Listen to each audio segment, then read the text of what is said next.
नमस्कार, स्वागत है आपका। मैं हूं आपके साथ रोहित पुनेठा। लेकर आए हूं देश और दुनिया भर की खबरें बिना किसी लाग लपेट। आप बस अगले 60 मिनट तक बने रहिए मेरे साथ, आंख कान खोल के। उत्तर प्रदेश के गाजीपुर में चुनाव प्रचार के दौरान बवाल खड़ा हो गया। उत्तर प्रदेश में गाजीपुर के जखनिया बाजार में ब्लॉक प्रमुख पद के चुनाव के दौरान दो पक्ष आपस में भिड़ गए। यहां चुनाव प्रचार के दौरान ही विवाद खड़ा हो गया और पुलिस के सामने ही हंगामा और मारपीट होने लगी।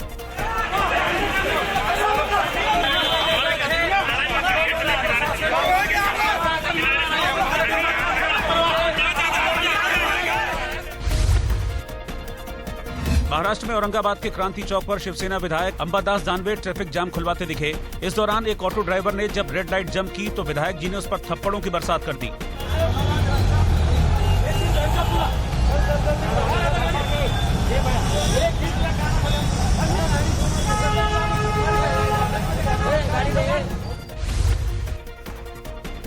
चीन में सत्ताधारी कम्युनिस्ट पार्टी के 100 साल पूरे होने पर दिल्ली में विरोध प्रदर्शन किया गया। दिल्ली में तिब्बती समुदाय के लोगों ने चीन के दूतावास के बाहर जोरदार प्रदर्शन किया।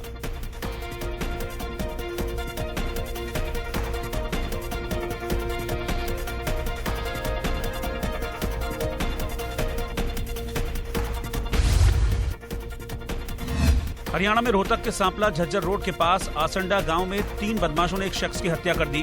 बदमाश कार से उतरे और कार में बैठे शख्स पर दोनों दरवाजों से ताबड़तोड़ गोलियां बरसा दी।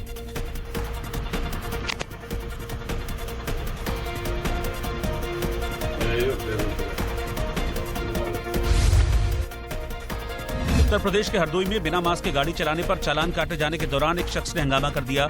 शख्स ने वीडियो बनाकर दिखाया कि किस तरह चालान काटने वाले पुलिसकर्मी बिना मास्क के चालान काट रहे थे। इनकी खुद की नाक से श्रीमान देखिए, ये राजेंद्र सिंह जी है सर, ये खुद की नाक से इनका मास्क नीचे है और ये खुलेआम चालान काट रहे हैं। दिल्ली के गौतम नगर में कुछ लोगों की 2 डॉक्टरों के साथ बहस हो गई। उसके बाद लोगों ने डॉक्टर की ताबड़तोड़ पिटाई कर दी और बदसलूकी की।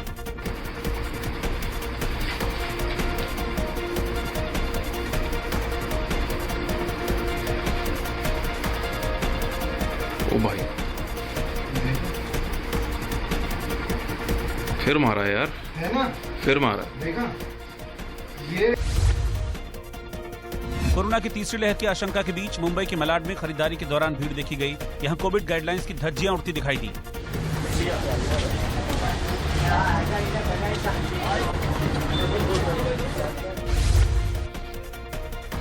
कर्नाटक के दांदेली में कोगिलबन गांव में एक विशाल मगरमच्छ के घुस आने से हड़कंप मच गया।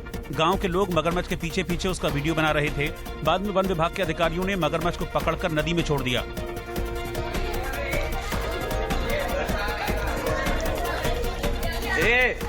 टाइगर चल अंदर। ओडिशा में मयूरभंज जिले के एक गांव में हाथी के घुस आने से लोग दहशत में आ गए। बाद में सैकड़ों की संख्या में गांव वालों ने मिलकर हाथी को गांव से बाहर खदेड़ दिया।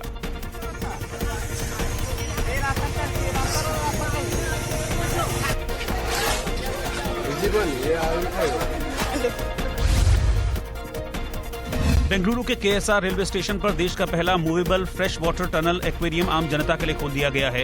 इस एक्वेरियम के लिए प्रवेश शुल्क 25 रुपए रखा गया है।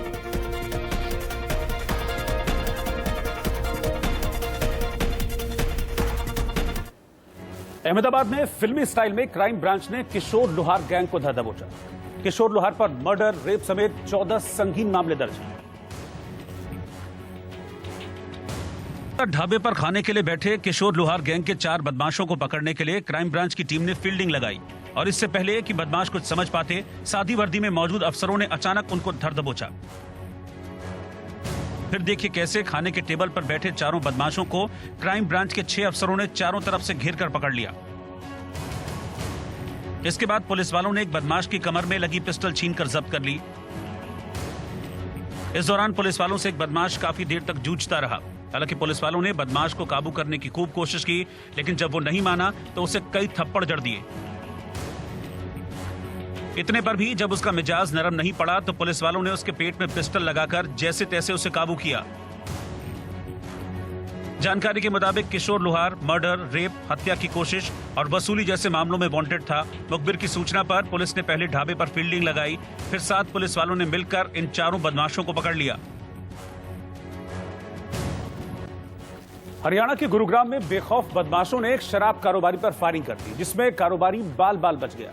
शराब कारोबारी गुलबीर सिंह गांव बास हरिया के सरपंच भी हैं। इस हमले की ये वारदात सीसीटीवी कैमरे में कैद हो गई है, जहां शराब कारोबारी गुरबीर सिंह अपने साथियों के साथ शराब के ठेके पर बैठे थे। तभी मास्क पहने एक लड़का तेजी से शराब के ठेके की तरफ आया और मौका मिलते ही दोनों हाथों में पिस्टल लहराते हुए ठेके में मौजूद सेल्समैन और गुरबीर उर्फ गब्बू सरपंच पर ताबड़तोड़ फायरिंग शुरू कर दी। हालांकि इस हमले में वो बाल बाल बच गए, लेकिन वहां पर लगे सीसीटीवी कैमरों में ये पूरी वारदात रिकॉर्ड हो गई, जिसकी फुटेज आप साफ तौर पर टेलीविजन स्क्रीन में देख सकते हैं कि कैसे कानून से बेखौफ होकर ये बदमाश दर्जनों राउंड फायर कर मौके से फरार हो गया और पुलिस को उसकी खबर तक नहीं लगी। हालांकि शराब कारोबारी गब्बू सरपंच ने मानेसर के सेक्टर 7 पुलिस स्टेशन में इस हमले की शिकायत दर्ज करा दी।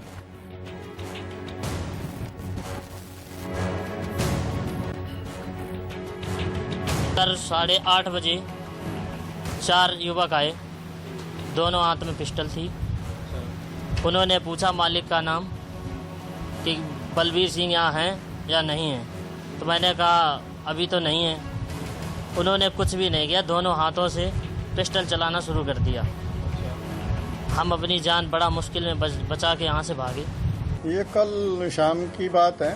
वहाँ पे सेक्टर 8 में IMT पे एक ठेका है, उस पे 4 युवक आए एक मोटरसाइकिल पे और उनमें से एक ने फायर किए हैं, जिसके संबंध में हमने IMT मानेसर पुलिस स्टेशन में FIR दर्ज कर ली है 4 लोगों के खिलाफ 307 के तहत, और उसमें इन्वेस्टिगेशन की जा रही है। और आफ्टर इन्वेस्टिगेशन हमारी कोशिश है जल्द से जल्द जो भी इसमें शामिल हैं उनको गिरफ्तार करके और उनको सलाखों के पीछे तक पहुँचाएं। कार से हवा में उड़ने वालों की तमन्ना रखने वालों के लिए अच्छी खबर है, क्योंकि यूरोपीय देश स्लोवाकिया में इसी तरह की एक कार ने ऐतिहासिक उड़ान भरते हुए एक शहर से दूसरे शहर तक का हवाई सफर पूरा किया, जिसे क्लिन विजन नाम की कंपनी ने बनाया। 28 जून को स्लोवाकिया के 2 अंतर्राष्ट्रीय हवाई अड्डों नित्रा और ब्रातिस्लावा के बीच उड़ान भरी। दोनों एयरपोर्ट के बीच की दूरी को पूरा करने में इस फ्लाइंग कार को मात्र 35 मिनट लगे। दोनों इंटरनेशनल एयरपोर्ट्स के बीच टेस्ट फ्लाइट के दौरान कार ने 170 किलोमीटर प्रति घंटे की रफ्तार पकड़ी। ये तस्वीरें उन लोगों के लिए बेहद अहम हैं जो अपनी कार से हवा में सफर करने का सपना देखते हैं, या फिर उन लोगों के लिए जो ट्रैफिक जाम में फंस जाने पर ये ख्याल करते हैं कि काश उनके पास उड़ने वाली कार होती तो वो अभी इस ट्रैफिक से चुटकी बजाकर निकल जाते। इस कार में सफर करने वाले स्टीफन क्लेन देखिए कितनी आसानी से हवा से बातें कर रहे हैं। ये तो रही इस प्लेन नुमा कार की खासियत, लेकिन अब देखिए लैंड होने के बाद सिर्फ एक बटन दबाने के 3 मिनट के भीतर ये एयरक्राफ्ट स्पोर्ट्स कार में तब्दील हो गया और इसे आम कारों की तरह दौड़ाया गया, जिसे देखकर लोग दंग रह गए। हर कोई इस कार में हवाई सफर करने का सपना संजोने लगा, क्योंकि जब मन चाहा कार सड़क पर दौड़ाई और जब मन चाहा हवा में उड़ा दी। एयरकार बनाने वाली कंपनी क्लेन विजन ने बताया कि ये एयरकार BMW इंजन से लैस है। कार को एयरक्राफ्ट बनने में 2 मिनट और उसके बाद उड़ान भरने में 15 सेकंड लगते हैं। पेट्रोल इंजन से चलने वाली एयरकार फिलहाल 190 किलोमीटर प्रति घंटे की रफ्तार पकड़ सकती है। कंपनी के मुताबिक ये hybrid flying car fixed propeller system के साथ 8200 फीट ऊंचाई पर 1000 किलोमीटर की दूरी तय कर सकती है। इस शानदार सफलता के बाद माना जा रहा है कि आने वाले सालों में शहरों के बीच आने जाने का रास्ता ही बदल जाएगा, वो भी तब जब दुनिया भर के महानगर सड़कों पर भीषण जाम से जूझ रहे हैं। उड़ने वाली कार आने वाले समय में सड़कों पर दबाव को कम कर सकती है और समय को बचा भी सकती है। मुलायम सिंह यादव को गुरुग्राम के मेदांता अस्पताल में भर्ती कराया गया है। समाजवादी पार्टी के वरिष्ठ नेता मुलायम सिंह यादव को गुरुग्राम के मेदांता अस्पताल में भर्ती कराया गया है। उन्हें बेचैनी की शिकायत है। मुलायम सिंह यादव की तबीयत 2 दिन से खराब चल रही है। चंडीगढ़ में कार और टेम्पो के बीच जोरदार टक्कर हो गई। इस हादसे में टेम्पो चकनाचूर हो गया, वहीं कार ड्राइवर टक्कर मारते हुए मौके से फरार हो गया। पंजाब में मोहाली के कंबाली गांव में सांप के काटने से एक 8 साल की बच्ची की मौत हो गई। बच्ची की मौत के बाद जब घर वालों ने CCTV में देखा तब जाकर सांप के काटने के बारे में पता चला।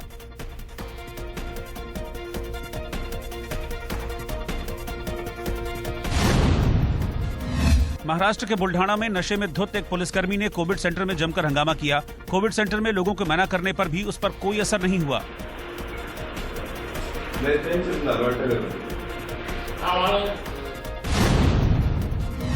राजस्थान में कोटा के स्टेशन इलाके में कुछ लड़कों ने एक कुत्ते को बांधकर घसीटा। उसके बाद कुत्ते की पिटाई की गई, जिससे कुत्ते की मौत हो गई। इस घटना पर पशु प्रेमियों के गुस्से के बावजूद थाने में केस दर्ज नहीं किया गया। दिल्ली की डिफेंस कॉलोनी में मल्टी स्टोरी बिल्डिंग से गिरकर कुत्ते की मौत पर हंगामा खड़ा हो गया। यहां पशु प्रेमियों ने कुत्ते को फेंककर मारने की आशंका जाहिर की और पुलिस में केस दर्ज करवाया है। मेरा मर्डर होता तो आप क्या करते? बताइए। शेयर बाजार गुरुवार को गिरावट के साथ बंद हुआ। सेंसेक्स 164 अंक लुढ़ककर 52,318 पर बंद हुआ। वहीं निफ्टी 41 अंक नीचे गिरकर 15,680 पर बंद हुआ। महंगाई अब हर दिन बढ़ती जा रही है। बात अगर सिर्फ रसोई गैस की ही करें तो एलपीजी सिलेंडर के दाम फिर 25 रुपए 50 पैसे बढ़ा दिए गए हैं। यानी कि इस साल ही सिलेंडर करीब 140 रुपए महंगा हो चुका है। इतना ही नहीं, हर घर में इस्तेमाल होने वाला दूध भी अब महंगा हो गया है। वहीं डीजल पेट्रोल ने तो सारे रिकॉर्ड तोड़ रखे हैं। ऐसे में सवाल यह है कि आखिर गृहस्थी कैसे चलेगी। इस समय हम मालवीय नगर के गिरधर परिवार के बीच मौजूद हैं। किचन का हाल दिखाएंगे पहले आप देखेंगे किचन में किस तरह से बहुएं काम करते नजर आ रही हैं। गिरधर परिवार के ये सदस्य लोग हैं। गैस पे आप देखेंगे चूल्हे हैं, लेकिन ये जो एलपीजी गैस है, इसी एलपीजी की हम खासकर बात करेंगे। क्योंकि आज जो है 25 रुपए 50 पैसे की बढ़ोतरी हो चुकी है। गिरधर परिवार से पूछ लेते हैं कि क्या लग रहा है कि अब एलपीजी जो गैस है आप कितना इस्तेमाल करती हैं दिन भर में? पहले ये बताइए। दिन भर में पहले तो बहुत ज़्यादा इस्तेमाल होती थी, लेकिन अब आजकल रेटें बढ़ गई है। लॉकडाउन की वजह से वैसे ही कमाई नहीं है। फिर गवर्नमेंट ने 25 रुपए और बढ़ा दिए इसके ऊपर। 25 रुपए 50 पैसे 25 रुपए 50 पैसे और बढ़ा दिए इसके ऊपर। पहले 809 का था, अब 834 रुपए 50 पैसे का कर दिया। तो इंसान क्या करेगा? सिलेंडर महंगा, लाइट महंगी, तेल महंगा, हर चीज़ किराने का सारा सब कुछ महंगा हो गया। फिर लॉकडाउन से हमें क्या फ़ायदा मिला? कुछ भी फ़ायदा नहीं मिला। हम कर रहे हैं, महंगाई जिस हिसाब से बढ़ रही है, हम देख रहे हैं कि सरसों के तेल आप पहले हम दिखाएंगे यहाँ पर। ये देखिए, अब ये छोटी डिब्बियों से काम हो रहा है। इसकी क्या वजह है कि आप सामान छोटे ले? पहले ये अब और इस पे पैसे बढ़ गए। कभी दालें महंगी, कभी मसाले महंगे, कभी तेल महंगा। हम लोग हर चीज़ महंगी। अब हम करना तो हम गृहिणियों को ही पड़ता है ना, रसोई में काम तो हमारे ही जिम्मे है ना। अब हम भी कहाँ तक कटौती करें? जेब पे कितना भारी पड़ रहा है? इस तरह से अगर हम बात करें हम तो कितने का खर्च बढ़ चुका है और कैसे मैनेज कर रहे हैं? बिल्कुल डबल हो चुका है। कमाई हो गई कम, खर्च हो गया ज़्यादा। महंगाई तो बढ़ी रही है और साथ में घर को मैनेज करना बहुत मुश्किल हो रहा है। रोज के जो खर्चे हैं वो तो एज इट इज़ हैं, और सिलेंडर के दाम बढ़ने से सब्जी फल फ्रूट सब महंगे होते जा रहे हैं। तो रोज की और बच्चे घर में डिमांड्स उतनी है कि आज ये बनाओ और गैस के दाम बढ़ते जा रहे हैं। कृषि कानूनों पर पिछले 7 महीने से चले आ रहे विरोध प्रदर्शन के बीच केंद्र सरकार को एनसीपी चीफ शरद पवार का साथ मिला है। पवार ने कहा कि कृषि कानूनों को पूरी तरह से खारिज नहीं किया जा सकता। हां, इतना जरूर है कि कानून के उस हिस्से में संशोधन करना चाहिए जिसको लेकर किसानों को दिक्कत है। टोटल विड्रॉ करने की डिमांड है, मगर महाराष्ट्र सरकार का थिंकिंग मुझे ये लगता है कि ये कानून में जहाँ सुधार करने की आवश्यकता है वो सुधार करे। जो भारत सरकार ने दिया है वो 100% एक्सेप्ट करते बिना वो सुधार करके लाएंगे तो अच्छा होगा। वो थिंकिंग है और सबके साथ वो बातचीत कर रहे हैं। कांग्रेस महासचिव प्रियंका गांधी वाड्रा चुनाव तक लखनऊ में कैंप करेंगी। प्रियंका ग्राउंड जीरो से पार्टी के लिए काम करेंगी और कुछ चुनावी यात्राएं भी निकालेंगी। सूत्रों के मुताबिक प्रियंका गांधी की यात्रा की शुरुआत 12 जुलाई से हो सकती है।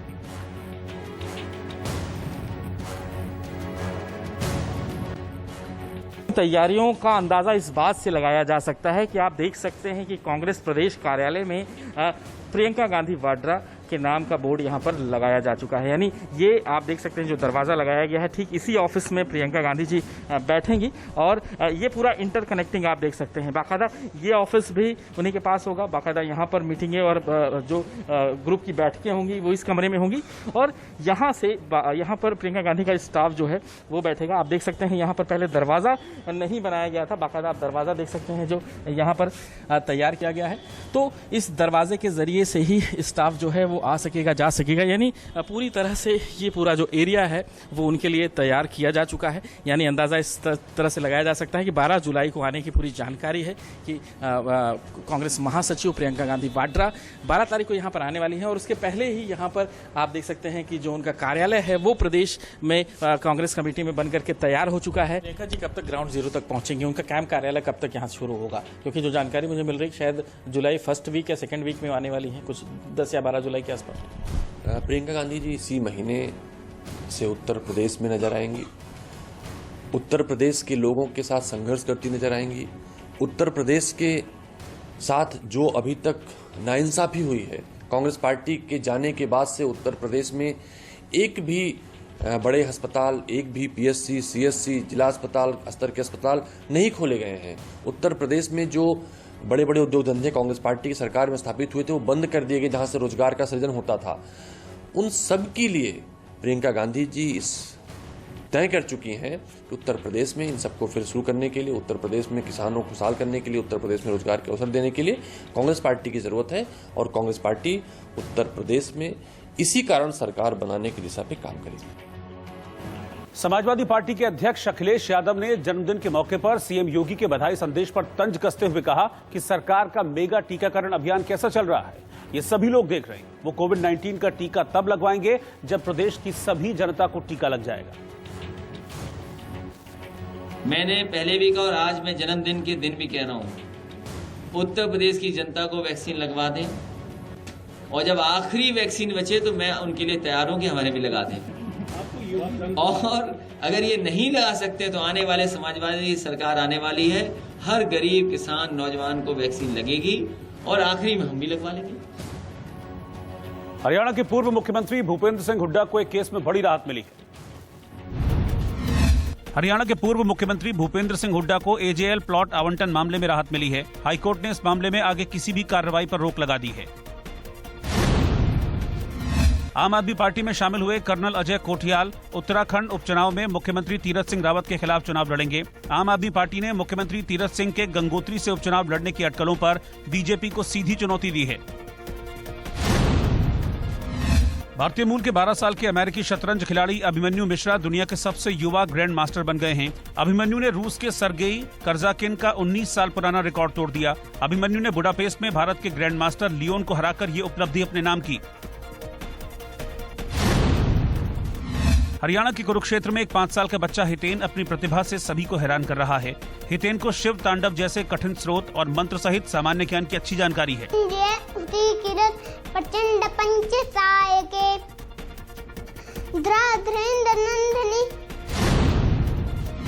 उत्तर प्रदेश के कानपुर में गोल्डन बाबा का गोल्डन मास्क चर्चा का विषय बना हुआ है। मनोज सिंगर उर्फ गोल्डन बाबा ने मुंबई से सोने का मास्क मंगवाया है जिसकी कीमत 5 लाख रुपए है। उन्होंने बताया कि इस मास्क के अंदर एक सैनिटाइज सॉल्यूशन भी लगा हुआ है जो 36 महीने तक काम करेगा। केंद्रीय रक्षा मंत्री राजनाथ सिंह का कल से उत्तर प्रदेश का 3 दिवसीय दौरा शुरू होगा। उनकी यात्रा की शुरुआत कानपुर से होगी जहां वो एयरफोर्स के अधिकारियों के साथ बैठक करेंगे। बाद में वो लखनऊ का दौरा करेंगे। पीएनबी घोटाला मामले में नीरव मोदी की बहन और सरकारी गवाह पूर्वी ने ब्रिटेन के अपने बैंक खाते में पड़े 17 करोड़ रुपए भारत सरकार को भेज दिए।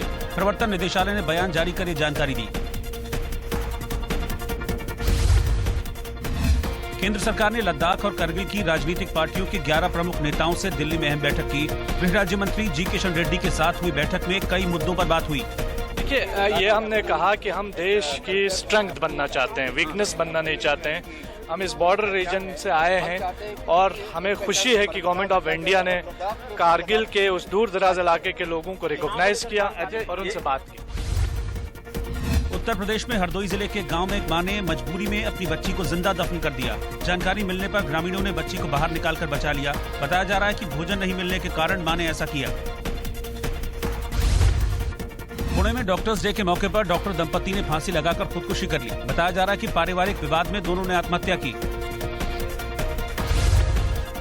उत्तर प्रदेश के शामली में मुकुल गोयल के पैतृक घर में जश्न मनाया गया। यूपी का डीजीपी बनाए जाने की घोषणा के बाद उनके चाचा चाची ने मिठाइयां बांटी और अपनी खुशी का इजहार किया। एक ब्रेक के बाद लौट रहे हैं फौरन वापस।